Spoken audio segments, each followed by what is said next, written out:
एक आदमी जिसे 21 से ज्यादा देशों ने अपने जमीन से निकाल दिया। किसी ने बुलाया सेक्स गुरु, किसी ने बुलाया एनलाइटेड मास्टर। 93 रोल्स रॉयसेस थी उसके पास और एक वक्त उसकी बातों से पूरी अमेरिका की गवर्नमेंट डर गई थी। नाम था उसका ओशो। लोग उससे प्यार भी करते थे और नफरत भी, पर उसकी सबसे पावरफुल बात उसकी कंट्रोवर्सी नहीं थी, वो थी सिर्फ एक वर्ड, अकेलापन। मतलब क्या? हमें बचपन से सिखाया गया है अकेला रहना प्रॉब्लम है। दोस्त बनाओ, दोस्ती करो, लोगों से जुड़े रहो, अकेले मत बैठो। पर जरा विराट कोहली को देखो, 2024 इंग्लैंड टूर, बैट बिल्कुल नहीं चल रहा था। दुनिया का बेस्ट बैट्समैन उस वक्त अपने आप को दुनिया का सबसे अकेला इंसान महसूस कर रहा था।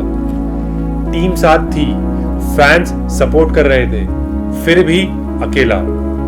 और ये मैं नहीं कह रहा, ये खुद विराट कोहली ने एक पब्लिक इंटरव्यू में कबूल किया था। सालों बाद एक दूसरे इंटरव्यू में उन्होंने फिर से यही बात कही कि अक्सर उन लोगों के बीच जो उन्हें सबसे ज्यादा प्यार करते हैं और जो हर वक्त उन्हें सपोर्ट करते हैं, अक्सर हम खुद को अकेला महसूस करते हैं। ओशो ने इसी चीज को डिकेड्स पहले एक्सप्लेन कर दिया था, सिर्फ 2 वर्ड्स में, लोनलीनेस और अलोननेस।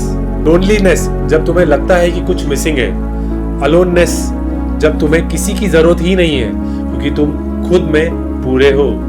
और यही फर्क है जो आज हम समझेंगे।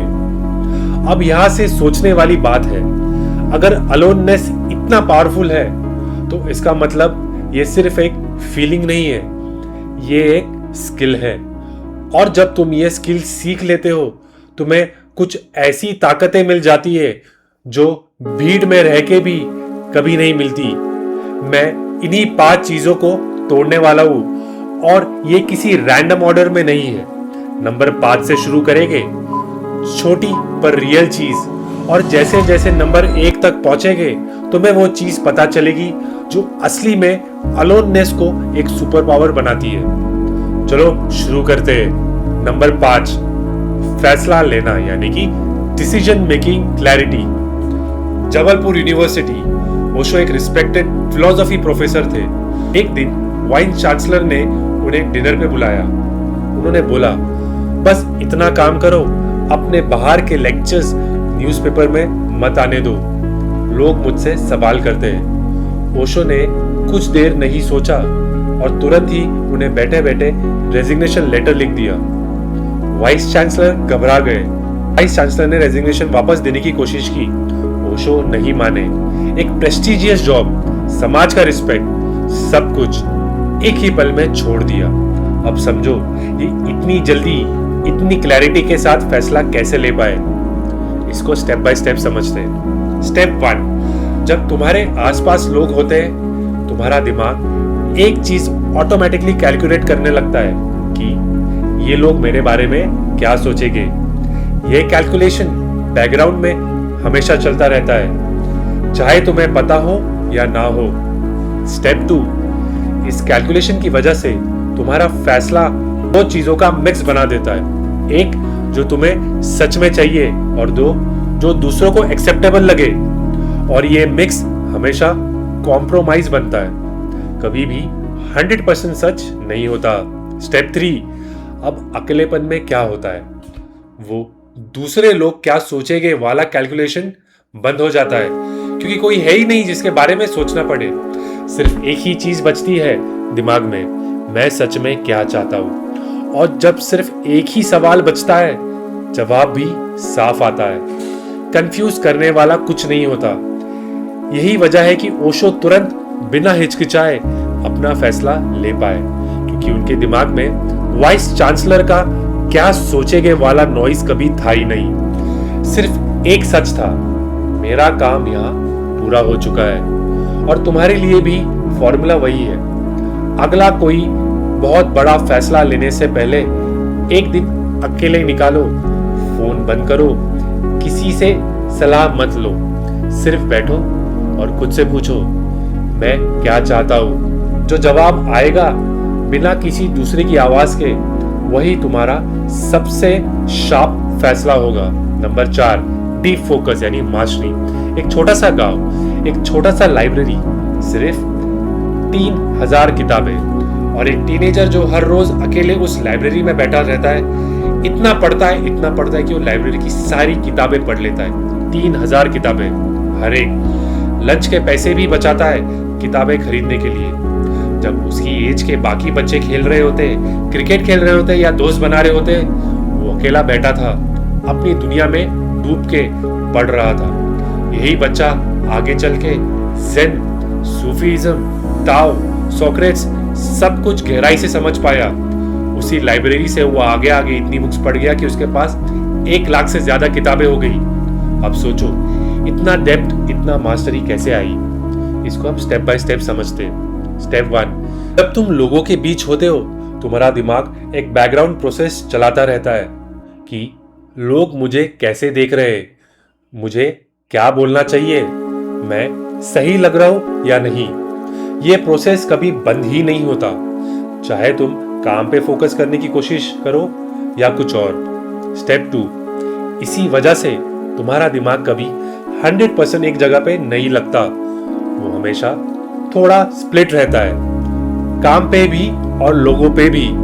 और जब अटेंशन स्प्लिट हो जाए, तुम सिर्फ सरफेस लेवल सीख सकते हो, डेप्थ कभी आती ही नहीं है। स्टेप 3, अकेलेपन में वो लोग क्या सोचेंगे वाला बैकग्राउंड प्रोसेस पूरी तरह से बंद हो जाता है, और जो भी मेंटल एनर्जी उसमें लग रही थी वो सब सीधी तुम्हारे काम पे चली जाती है। यही वजह है कि उस छोटे से गांव का बच्चा 3000 किताबें पढ़ पाया, जबकि उसके दोस्त वही टाइम एंटरटेन में गवा रहे थे, क्योंकि उसका पूरा दिमाग सिर्फ एक जगह लगता था। तुम्हारे लिए भी फॉर्मूला वही है। जब भी किसी चीज में रियल मास्टरी चाहिए, चाहे वो स्किल हो, काम हो या कुछ भी, अकेले वक्त निकालो, फोन दूर रखो, लोग दूर रखो, सिर्फ तुम और वो एक काम। यही डेप्थ कभी भीड़ में नहीं मिलती। Number 3, the validation proof. College के दिन थे, ओशो एक लॉजिक की क्लास में बैठे थे, सवाल पे सवाल पूछ रहे थे। प्रोफेसर जिसे सब रिस्पेक्ट करते थे, वो इतने इरिटेट हो गए कि उन्होंने वाइस चांसलर को सीधा कह दिया, या तो ये लड़का रहेगा या मैं। सोचो, एक 20 साल का स्टूडेंट, पूरी फैकल्टी उसके अगेंस्ट थी। रिजेक्शन का सबसे बड़ा रूप, वाइस चांसलर ने बीच का रास्ता निकाला, ओशो को दूसरे कॉलेज भेज दिया, पर एक शर्त पे कि वो अपने ही सब्जेक्ट फिलॉसफी की क्लासेस अटेंड नहीं कर पाएगा। और ओशो ने खुशी खुशी मान लिया। ना कोई गुस्सा, ना कोई प्रूफ करने की कोशिश, ना मुझे एक्सेप्ट करो वाली बेगैरत। बस ठीक है।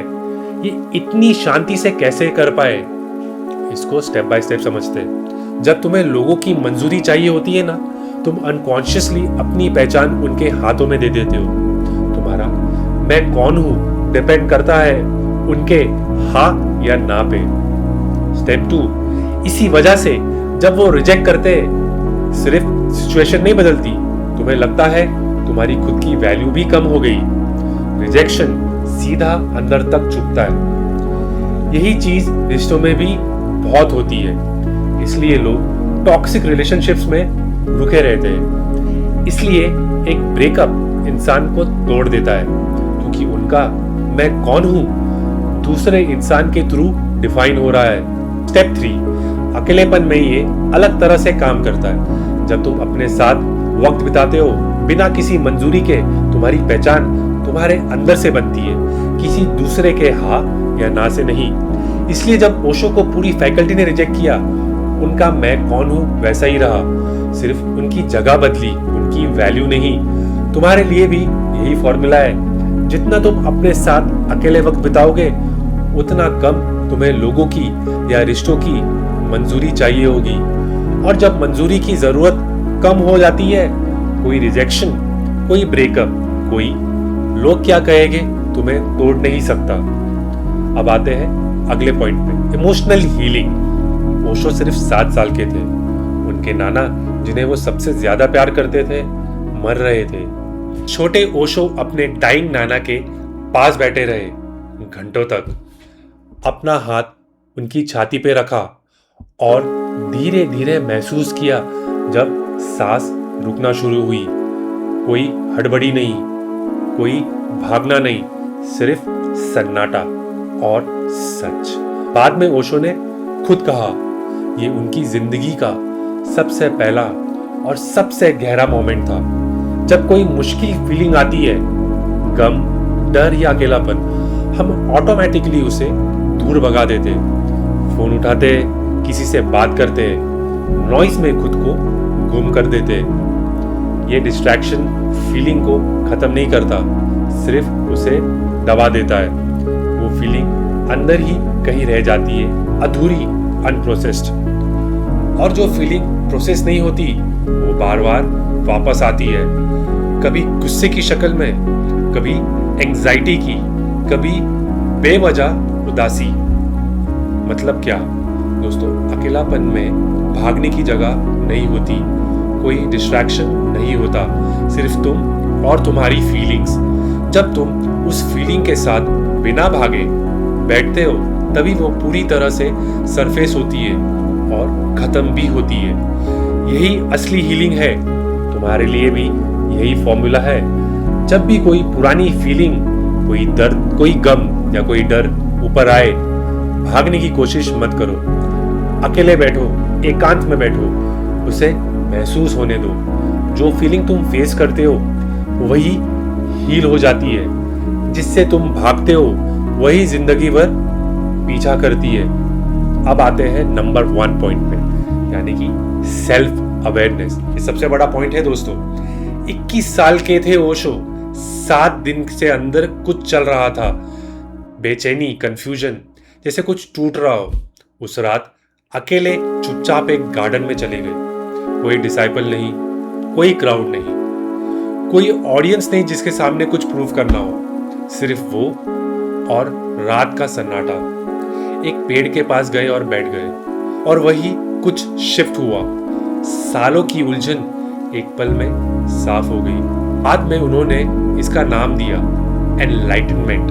पर उसके पीछे जो असली चीज थी वो थी कंप्लीट अलोननेस। कोई भागने की जगह नहीं, कोई डिस्ट्रैक्ट करने वाला नहीं, सिर्फ खुद का सामना। इसको स्टेप बाय स्टेप समझते हैं। सब जब लोगों के बीच रहते हैं ना, तुम्हारा मैं कौन हूँ उन लोगों के रिएक्शन से बनता है।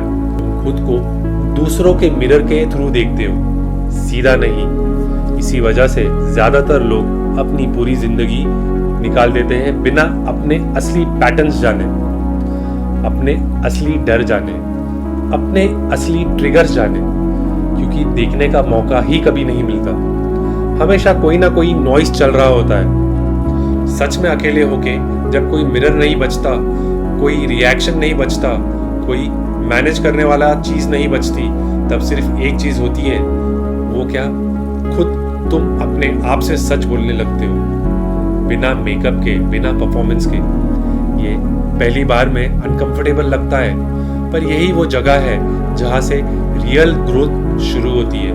क्योंकि जो तुम देख सकते हो उसे तुम बदल सकते हो, और जो तुम कभी देख ही नहीं सकते वो तुम्हें कंट्रोल करता रहता है चुपके से पूरी जिंदगी। यही थी वो रात उस पेड़ के नीचे। ओशो ने कुछ नया नहीं पाया, उन्होंने बस पहली बार खुद को पूरा देखा।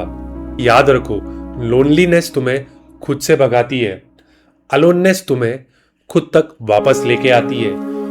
और जो इंसान अपने खुद को सच में जानता है, उसे ना रिजेक्शन तोड़ सकता है, ना अकेलापन डरा सकता है।